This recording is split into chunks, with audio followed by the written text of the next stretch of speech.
Nag-promise ka sa akin na hindi ka malilate. Sinundo ko pa si Mary Ann. Nag-promise ka rin sa akin na hindi mo isasama yung Mary Ann yan. Okay. Kaya ako sinama si Mary Ann kasi mag-una kami. At syempre, ikaw ang gusto kong unang makaalam ng dahil ikaw ang best friend ko.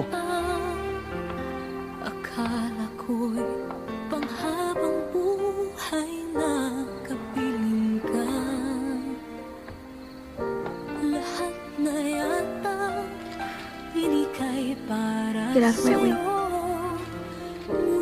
Hindi ka ba masaya para sa akin? Get out of my way. Bujoy, di ba ito ang gusto mo? I said get out of my way!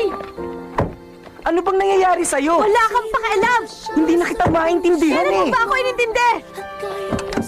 Diretsuhin mo ako. Dahil hindi ko kayang basahin kung anong nandyan sa utak mo. Kung galit ka, sabihin mo sa akin kung bakit. Kung nasaktan kita, sampalin mo ako. Sige, gantihan mo ako. Matatanggap ko lahat dahil kaibigan mo ako eh. Oh yes! Kaibigan mo ako! Kaibigan mo lang ako! And that's all I ever was, you, Ned. Your best friend. Takuhan mo pag may problema ka. Tagasunod. Tagabigay ng advice. Taga-enroll. Tagagawa ng assignment. Pinapagkataon sa'yo kapag nalulungkot ka.